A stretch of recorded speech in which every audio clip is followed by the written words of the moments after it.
Greetings. Let's see. There's many things I wanted to talk about today, and the first of which is the following.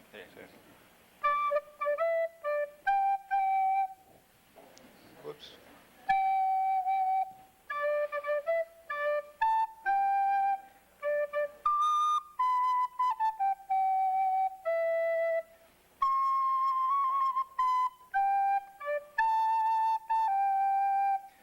It's Tracy's birthday today.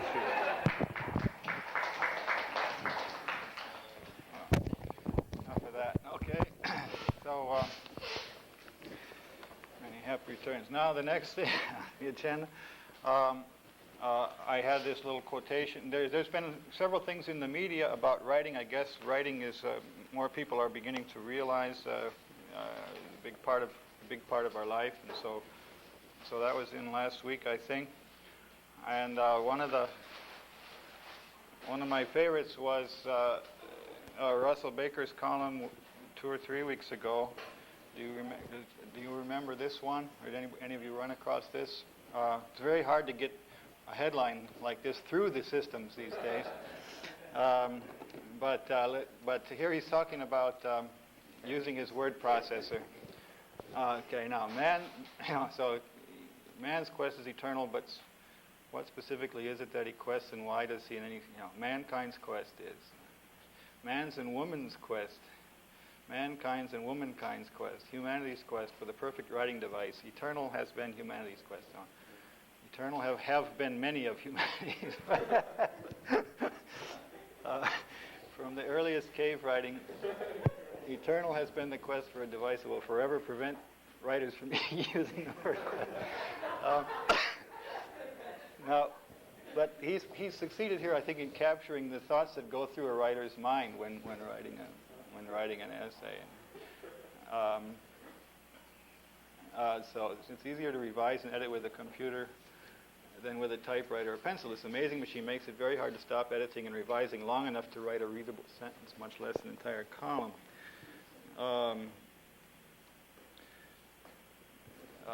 So that's anyway. That was one. Another. Here's Paul hands me this from last Friday's New York Times. He didn't acknowledge where he had stolen something and put a noose around his thick neck. Quotes can be dangerous if you don't acknowledge the source. Okay, so here we are acknowledging the source. New York Times, Friday the 13th. I got a alumni magazine from Caltech. Take a look at this cover picture here. It has a picture of one of my heroes on the cover. Guess which gentleman it is. And but it talks about the story of Professor Feynman and his reminiscences of serving on the Challenger. On the panel that investigated the Challenger disaster last year. And he has...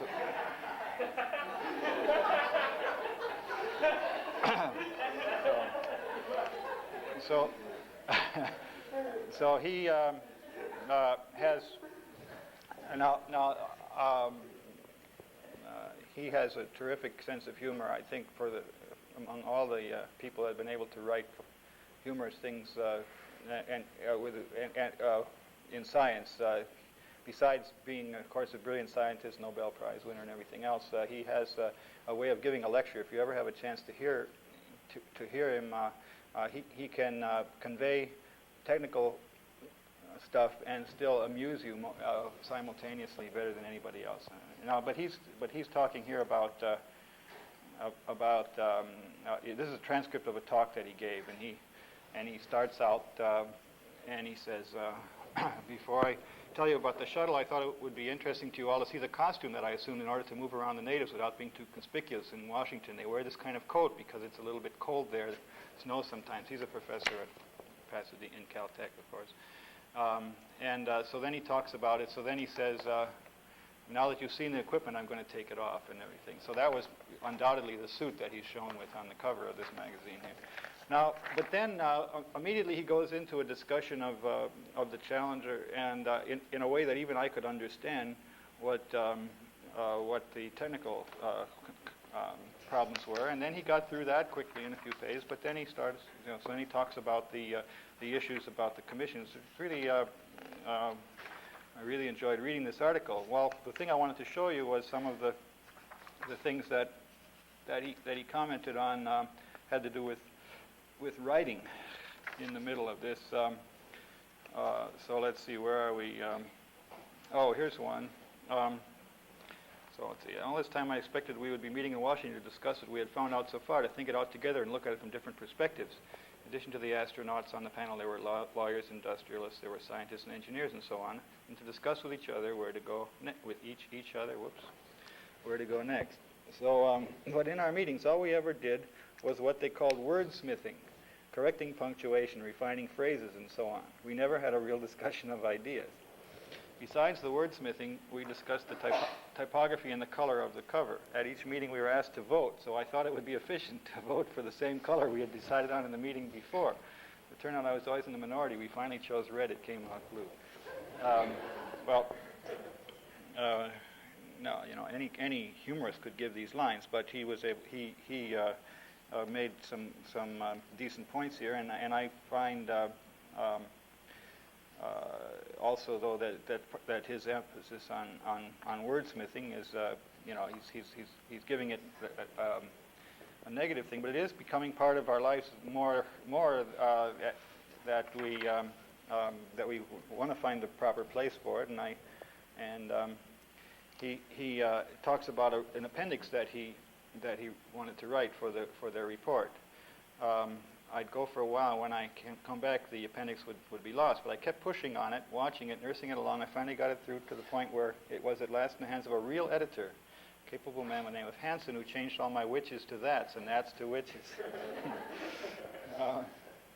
Mr. Hansen fixed up my report without changing the sense of it. Then Mr. Keel, the assistant to the chairman of the committee, fixed it up so that it could go in as an appendix. He put all kinds of big circles around whole sections with X's through them. There were all kinds of thoughts left out. He explained to me that my report was repetitious with the main report, and I argued it's much easier to read something that's all together because it's going to be an appendix. It didn't matter for repetition, but anyway, that's okay. So there is wordsmithing going on, and I find as I how many of my waking hours are spent with things like commas and periods. Do I consider that really of no value whatsoever? And the answer is that I consider it's a much greater percentage of what I really am supposed to do in my life than I would have believed before, and that's why I'm teaching this course this quarter. On the other hand, I don't think that it's the only thing I do, and so when I comment on when I have to write notes on a student thesis or almost anything else where I have to make technical criticism, I find that my comments have quite a range. Some of them will be completely scientific. They'll say, this, what you want is a different theorem here, or the theorem is wrong, or you want to, or some will be more strategic, saying, how about some motivation? Here's an idea for motivation. But many of them will be saying which should be that, or something with commas and so on. And so it ranges all over this line. But still, I see that. If it would be a mistake for me to say that I was going to limit myself to any one of those particular things. I think that it's all part of life. It's all an important thing has to go there. Well, I hope this gets circulated so that a lot of people can read it. It's a neat article. Can I just make a comment about Feynman? He's pulled a good trick, being as famous as he is. He has about a dozen books in print, and he hasn't written any of them himself. They were all lectures he gave, and other people did the writing. I see. Yeah, he's extremely good at lecturing. That's right. But wordsmithing is not one of his things. Yeah, no, that's right. In fact, this was written by the same person who Ralph Layton, who did the Surely You're Joking, Mr. Feynman, which the Feynman lecture of physics too, yeah. As a freshman, I used to go to his advanced quantum mechanics class and leave believing that I understood what he talked about. Uh-huh. Yeah. Well, Don, it's a good tradition. That's what we have of Aristotle's as well. Yes. Oh, okay. Yeah, right. Julia, please push the button.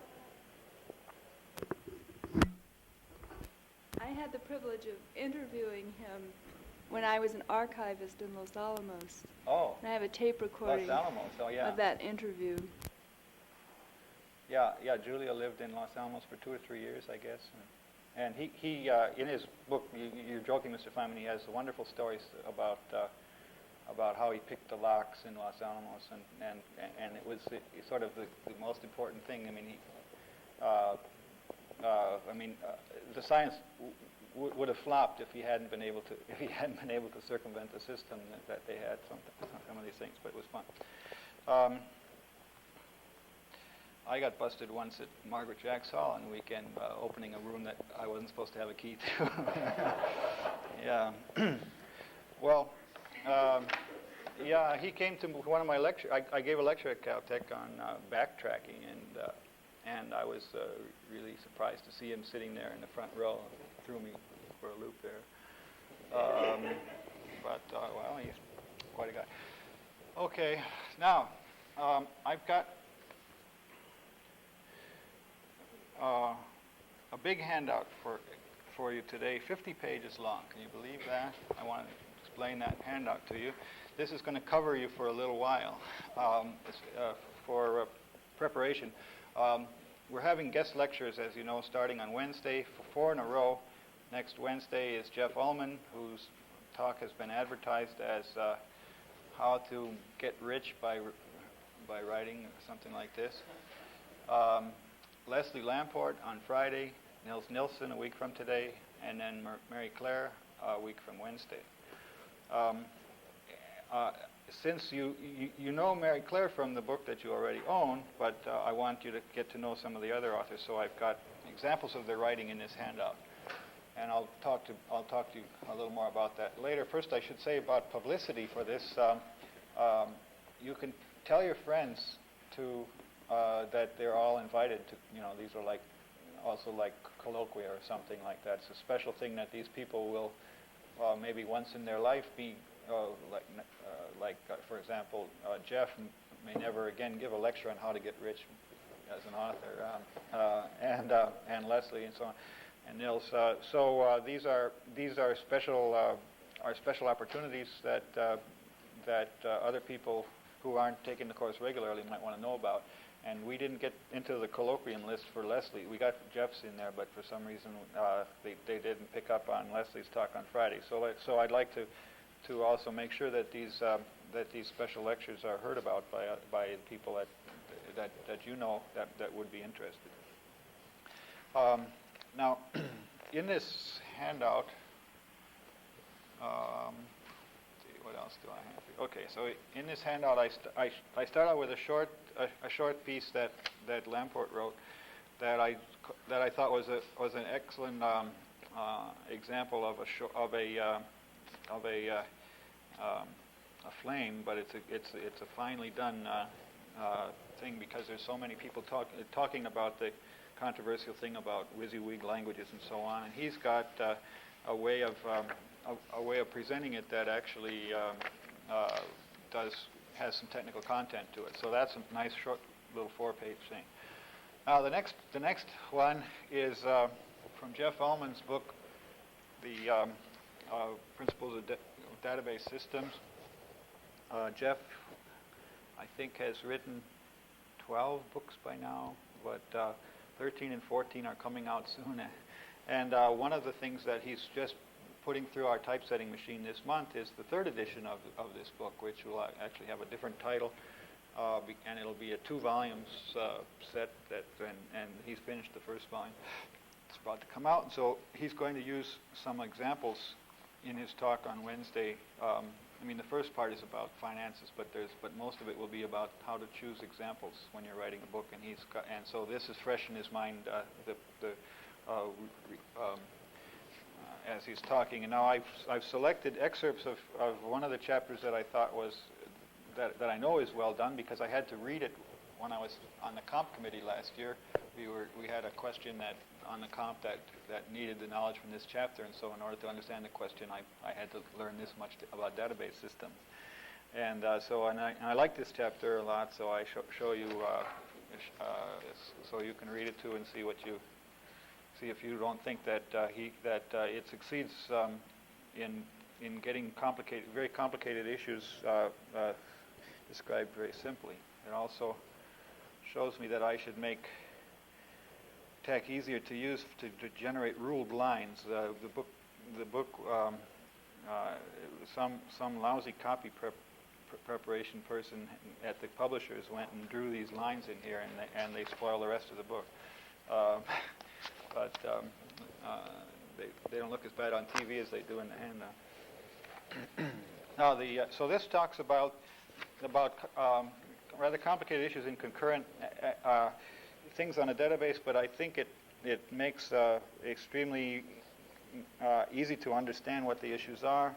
And he also has a little algorithm that I think is a model of how to present in a short space for his readership the testing of if a schedule can be serialized. He explains what serialized means.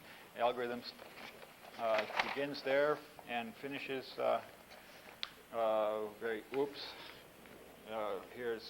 here's another thing. Finishes in a brief time, and he has a way of then giving two examples followed by a proof of the algorithm that it works. And anyway, it seemed that was an efficient way to present that. Then I skip about 20 pages, and I give something from the end of his chapter, which he calls optimistic concurrency control and timestamps. And again, he has a very nice way of presenting something that this must be much better than in any of the sources that he had to work with. So, worth reading. The next excerpt in your handout is by Lamport again, and this one is I think one of the best technical reports I've seen. It's in the last 12 months for sure, but also maybe in the 80s, that I've ever seen. The idea that he introduced a style in this report that is amazingly effective. That he hasn't used in any other papers, as far as I know. Neither has anybody else, but certainly ought to be considered for more things, because it works so well. Even after the novelty wears off, I believe this will be an extremely effective way to do it. So what I want to talk first about is not the content of this, but the format of it, which is pretty nice. He has this unseen question asker in here, who asked the questions that he wants the reader to ask, but he also thinks probably the reader is asking at this point, and allows him to bring out the points. And so you have, are you proposing this? What do you mean by this? Here it says, just what is a system? Here's somebody says, the real system has many properties. No formal method can specify which ones can be specified, and so on, he says. And so I believe that he's faithfully recording questions that people asked him as he's presenting, as he's talking to them in his office and giving. So he's addressing all the issues, and this is so effective as a way to do it. Otherwise, you want to cover those same points, but this way does it in a way that anybody can understand. And he has a nice example. I guess the paging is backwards here. We have right-hand page. This is a left-hand page in the report, and it's a right-hand page for us. So these actually this illustration would be facing the description. But he talks about a machine that you deposit quarters or $50 and dispense soda. And as an example of something he wants to formalize system, he actually has a footnote for a reader unfamiliar with colloquial American English and United States currency. He tells what soda is, a quarter and a $50 in his footnotes. But now, the main thing is the format. Now, it's not the same as Plato Plato's dialogues with Socrates, who was very effective in his use of dialogue. But in a way, it's not the same. And those were games where Socrates really is trapping the other people and making them commit to some position before they realize the consequences of their commitments. This is different. This is teaching in a different way, where it's a dialogue, but it's not the same kind of a dialogue as you find in the people in Socratic dialogues are going at a different protocol. Really, the questions get a little longer toward the end. Not too bad. I mean, sometimes there's commentary as well as questions. This specification is completely bizarre. It requires such and such. How can you possibly implement it, and so on? And then the answer, it's bizarre only, and so on and so on.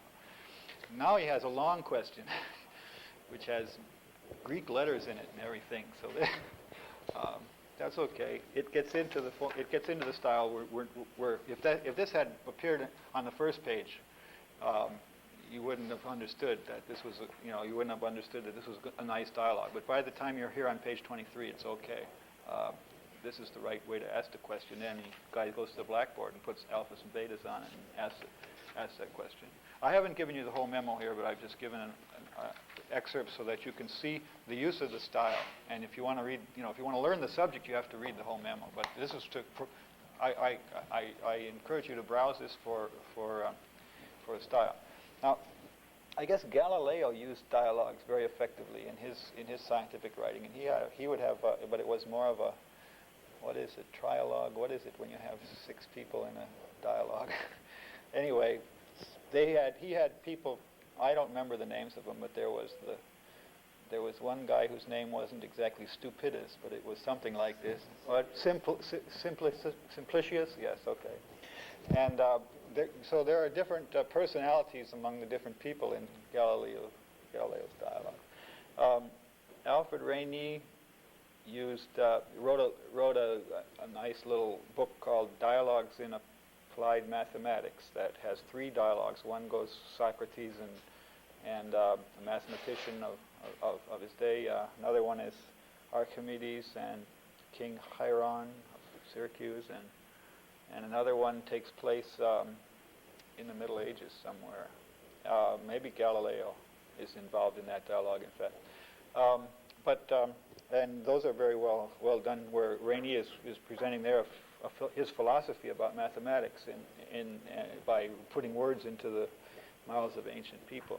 But I haven't seen dialogue used very much in technical writing, except in George Danzig's book on linear programming, where he has a chapter that introduced this technique, as far as I know, to the 20th century writing. Do you know of any other examples?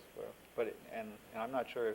Yeah. Well, anyway, that's one of the rare cases. Now, I used it in my little book, Surreal Numbers, where there's 2 characters in the book, and they're known as A and B, and Alice and Bill, and they have definite personalities that developed as the book came on, and I tried to, and they're discussing things back and forth.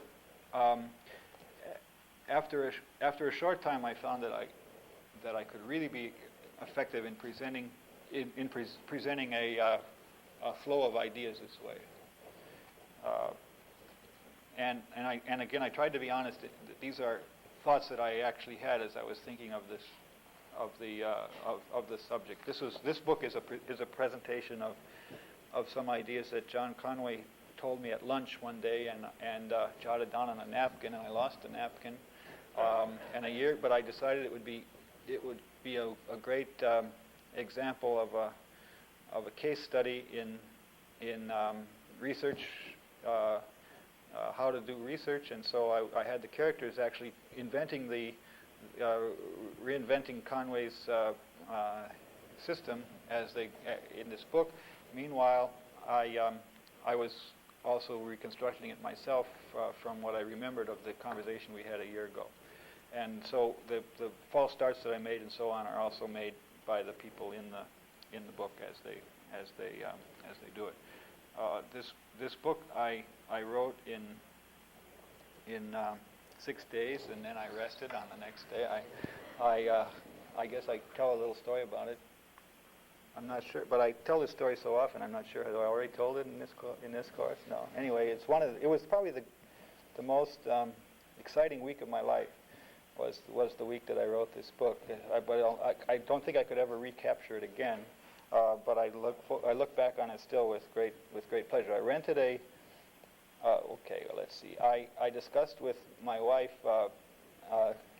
We're on sabbatical in Norway, and I discussed with my wife that I thought it would be neat to write a book like this, and this was after she had already lived with me, for about 12 years, and I'd been more than 10 years. I'd been working on the art of computer programming, and she knew it would, I wasn't done with volume 3 yet, but I got this idea in the middle of the night, and in the morning I said, Jill, I'd like to write another book. You remember how we've been working on this art of computer programming for 10 years and all this? Well, no, but I think this one I can do in a week.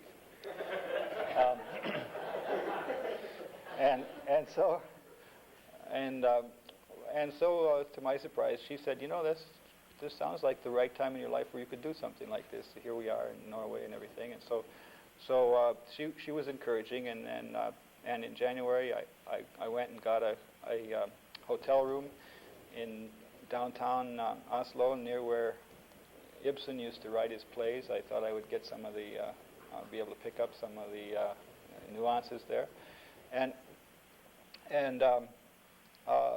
we figured that this should be an intensive week where I would just work on the book and nothing else, and we had always read about people having affairs in hotel rooms anyway, so we planned that she would come and visit me, so I got this room, and I worked nothing else but writing that whole week, as I say, it was the greatest week of my life. Since I was trying to capture dialogue in this book, I listened to what people were saying with a different ears than I ordinarily listened to. There were a whole bunch of students from St. Olaf's who were at the same hotel visiting Norway at that time, and I overheard what they were talking about at breakfast, so that I could see if I could use any of the lines in my book and all that. Then I go outside and I look around and I walked around the city for 2 or 3 hours in the afternoon every day, because it was in the morning I would write and I would write pretty fast, and then all of a sudden I run into a problem that was sort of insurmountable, what to do next, and go outside and just walk around the city for a couple of hours and get my head clear, and at this point I'm much more perceptive to trees and flowers and leaves and buildings and everything else, just because I'm writing about things. The fact that you're writing and trying to capture something in words makes you sort of forces you to be more perceptive about the world around you, and so I was going through this, and then I would come back to my hotel. All of a sudden, the problem would resolve itself magically, and I would then have a nice, relaxing supper. In the evening, it comes time for lights out.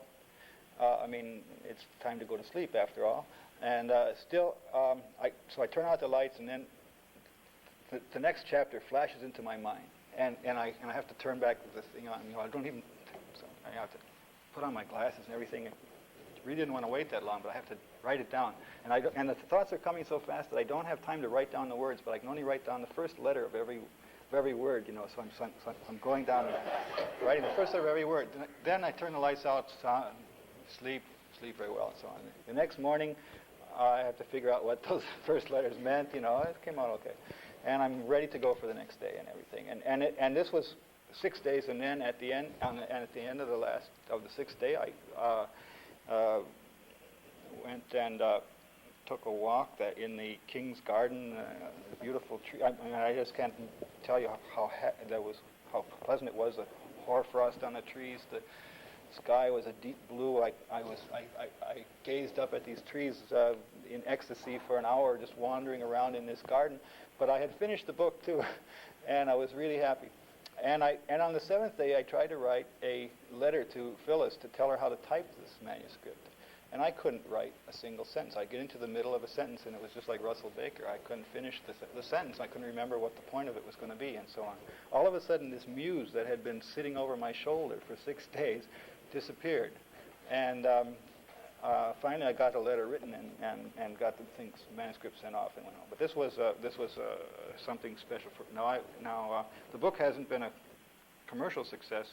It sells about 200 copies a year, I think, something like that, for 10 years, 15 years. But the publishers are very nice, in fact, just to keep it in print. But it's been translated into about 7 languages, and I know a lot of people have used it in classes and did like it, but it hasn't taken the world by storm. It was an opening thing for me, first of all, to understand a little bit about how writing in a novel format increases perception. Secondly, how a dialogue format can increase the ability to make technical points very efficiently. So,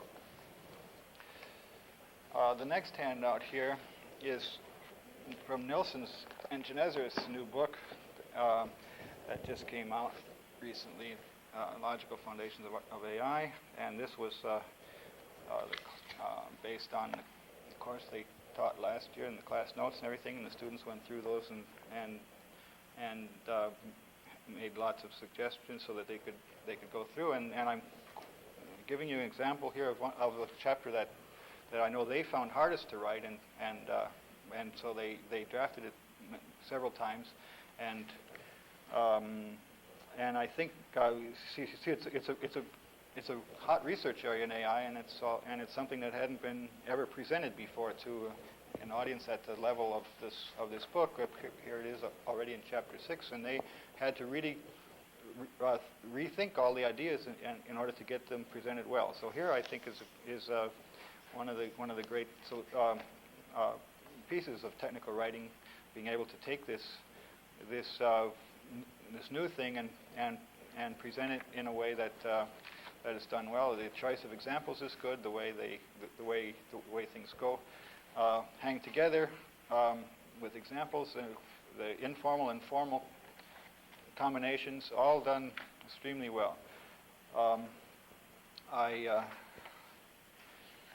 So I've again covered sample pages here so that you can see how they achieved it, and talking about circumscription and all these ideas. Now, here he has a theorem. This is my only complaint here. There should have been a space after the theorem. I attempted to cut this out with the scissors and slide it up before we made this handout. But he has a result which he's given by examples, and then he discusses the importance of the theorem, then he proves it, then he gives an examples of its use, and it's all as I say, done with the right level of formality versus informality, it seems to me. Another thing in this book that they had to work hard on was innovations on typography, how they were going to present logical formulas in a way that looked reasonable, and they chose this typewriter style font for it, and that actually works well in their examples. The way they can have something that looks like it's comes from a database, knowledge base, because it's in a typewriter or a computer terminal like style. It's more effective, I think, than the alternatives. So that's worth looking at. Now, the last handout here is extracts from a paper that I was co-author of, and I actually wrote the final text of the article. And this is something that presents two difficult theorems. As far as I know, there are no simple proofs of these theorems. And I present this handout just to to illustrate what I thought was a somewhat innovative way to solve the problem of proving the theorem. Now, I haven't made the proofs of the theorems trivial in this presentation.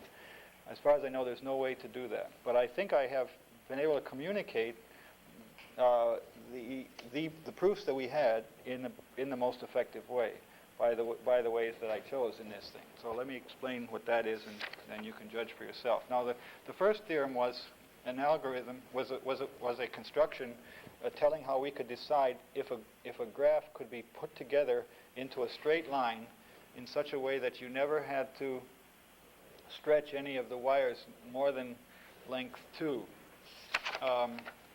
So what I want to do is I want to take these, and I present this with an example here. I have 27 letters, isn't it?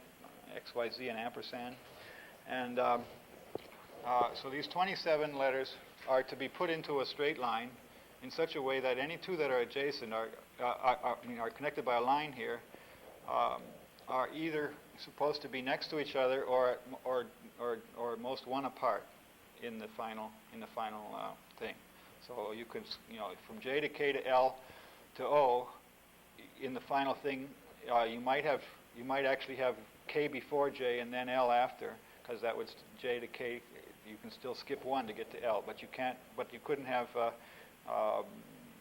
You can't have too many things. You can't have anything. Most one more letter between J and K, one K and L. Now, the point that I'm trying to make here is that the only way I could think of to motivate the construction that we're giving is by first presenting the reader with this little puzzle. And I think this is the kind of puzzle that you could put into an airline magazine or a puzzle column, brain teaser type of thing. People can easily get the idea. You can solve it in 10, 15 minutes, and after you've done it, it's not unpleasant 10 or 15 minutes. And after you've done it, you will understand why the problem isn't completely trivial, but you'll also understand that there might very well be an algorithm that would solve the problem. So this gives you all the intuitions that you need in order to read the next pages. So then I present an algorithm. Now, the algorithm itself is the worst algorithm, the most complicated algorithm that I've ever had to present, and as far as I know, there is no simpler algorithm.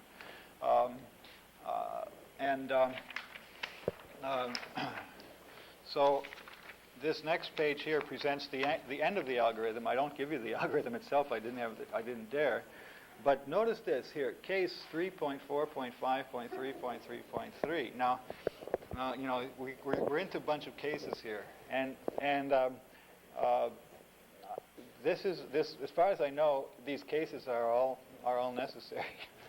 And so somebody actually put this up on the computer science bulletin board a few months ago, and I took it down. But had made this little note on here. It says only in computer science. And so obviously, making some kind of a reference. So here I was, but as far as I know, there's no better way to present this algorithm.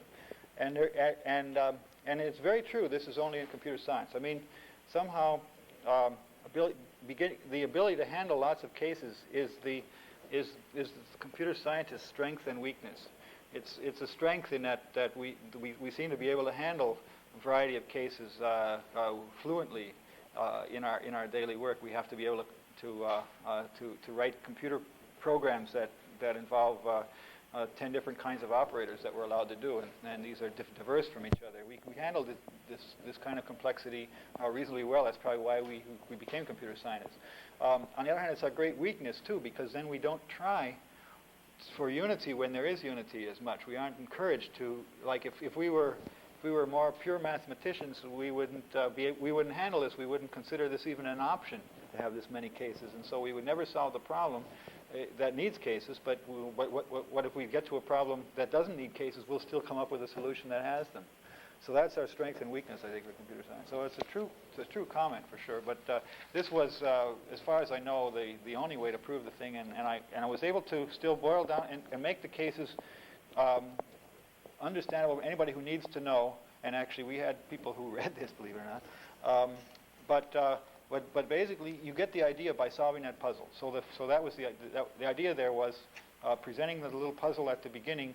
The puzzle was chosen in some way that it could be done, but it also primed for the rest of it. Now the other theorem was also very difficult, but completely different way. By the way, I get to use the puzzle to describe the algorithm as well. I mean I can use that figure and then show how the algorithm solves the problem mechanically.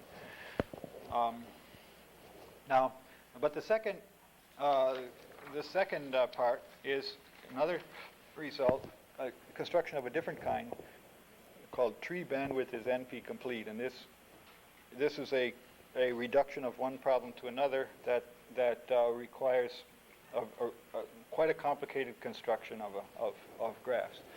Now, these were theorems that my co-authors had invented, and it took me a long time to understand what was going on. But we decided to put this all together in the same paper, and so finally, after thinking about it a lot, how was I ever present this in a way that anybody could really could understand?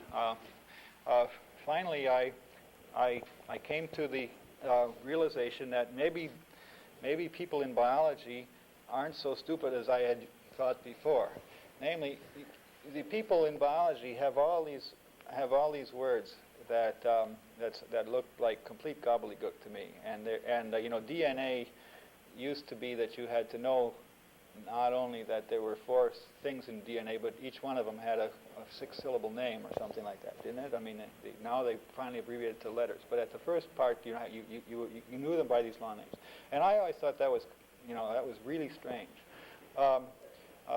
However, in this paper, it turned out that it was easier for me to actually use this technique from biology and a little bit. And I was dealing with things that in computer science we would normally call tree structures, which uses botany terms from that part of nature. But actually these things were more floating than rooted.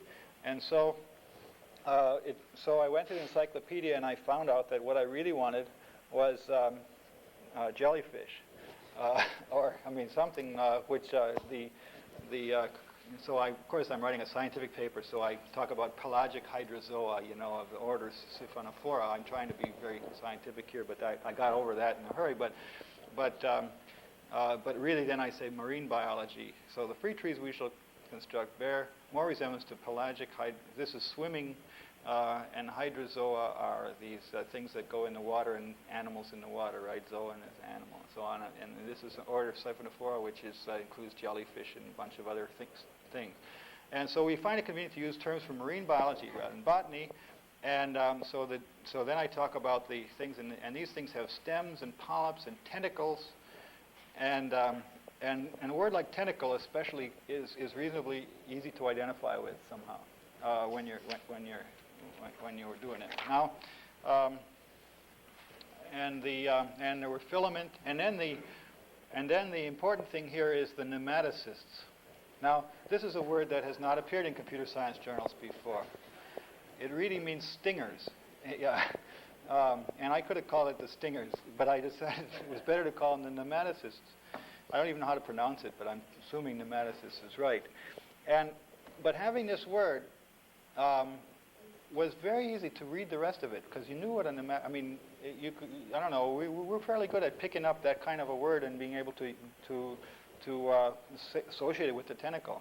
And it became a technical word that was of use only in this paper, but still, I believe, was absolutely better than calling it group of vertices or some other, some other term that had been used before. So by using a completely new term just for the purpose of this paper, still it was possible to get the points across, I think, in a way that's better. That was easier to follow the proof, and the rest of the proof then could be read. My opinion. Mary Claire? If it turns out that this result is more generally useful, are you going to be sad that you call it nematocyst rather than stinger? No, I don't think so. I am. Maybe I would. But then I would tell the people, let's call them stingers. Yeah. I don't know. I am sad, I was sad about terminology before. That is, one of my first papers I wrote talked about a kind of language called LR of K grammars. And I never realized that this was going to become a subject in textbooks and things like that. I just needed something that meant translation from left to right with look ahead K, and I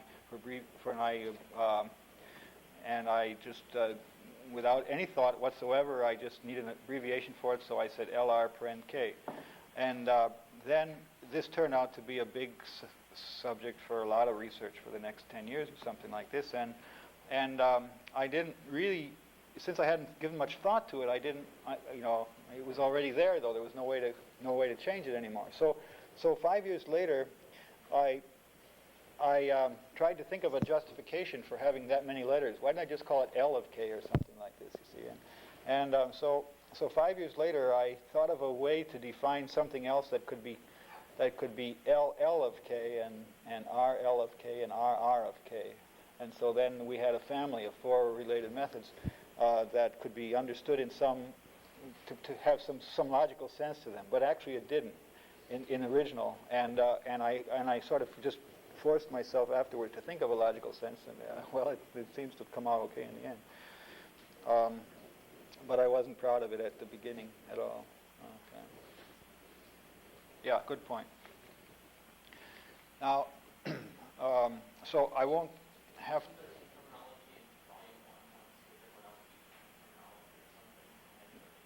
Okay, now, Ramsey, please push the mic button. Yeah. Wasn't there some time in volume 1 or volume 2 in like a first edition you used some terminology, but everyone else was using another one, and then I changed it. Yeah, this was I think the most dramatic example of this was in volume 3, where it's with respect to the word oracle, and I had originally decided to call it demons instead. But everyone in theoretical computer science was using the idea of an oracle. An oracle is somebody who, if you have a question to ask, you ask the oracle, and the oracle tells you the answer. And the oracle might have more computational power than you do. So you say, how fast can I solve this if I have an oracle helping me? But I had in my original draft I had used the word demon instead of oracle. There was no general thing for this, and so I got help from the underworld in the original case, but finally the new one is in terms of oracles, and besides which AI picked up demons for something else. So not only was I not using the right word but the word I used became something, especially at MIT, I think there were demons all over the place in certain AI languages. I don't know any more about demons, but they were anyway. So there I had to change it. I don't know if it was between the first and second printing, or if I got to change in before the book came out. Now in the case of Aho, Hopcroft, and Ullman, there was a last-minute change of terminology. At this time was 1973, and all this things about NP complete was brand new. In fact, people weren't calling it NP complete; they were calling it polynomial complete. And everybody who was first hearing this term polynomially complete was completely misunderstanding it, because it really meant that you couldn't do things in polynomial time unless a conjecture that's probably false is true. And so it was just it was not a right term. And so I wrote to people the same year while I'm in Norway. I also wrote letters. I was giving lectures on this in Oslo to learn it myself. And so I wrote to people saying, look, here's a choice of 6 different terms. Should we call these Herculean problems? what else? And other people were suggested to name problems. One of them was called Augean, I think, was one of them. People who know classics know this problem of cleaning the stables. Well, anyway, we had various things, and finally, and so we had the theoretical computer scientists of the world sort of were voting on a questionnaire. What should we call this thing? And the winner was NP hard and NP complete. And this was from a large set of interesting options that came out. And Jeff Ullman had just and Aho and Hopcroft had just sent their book off to the publisher, and we're at the galley-proof reading stages. And they said, "Oh gosh, it's just too late. We can't possibly make all the changes from polynomial complete to NP complete everywhere in our book. It's too bad, but it's just it's too late." And I was very glad to see 2 months later, when the book actually came out, that they had gone through and did all that hard work and changed every place, and it came out NP complete, and the name and the good name stuck then. So there are cases where when you expect the terminology is going to live, that you want to really give it some thought. And in this case, the humanicist, I don't know. I didn't think it's going to live.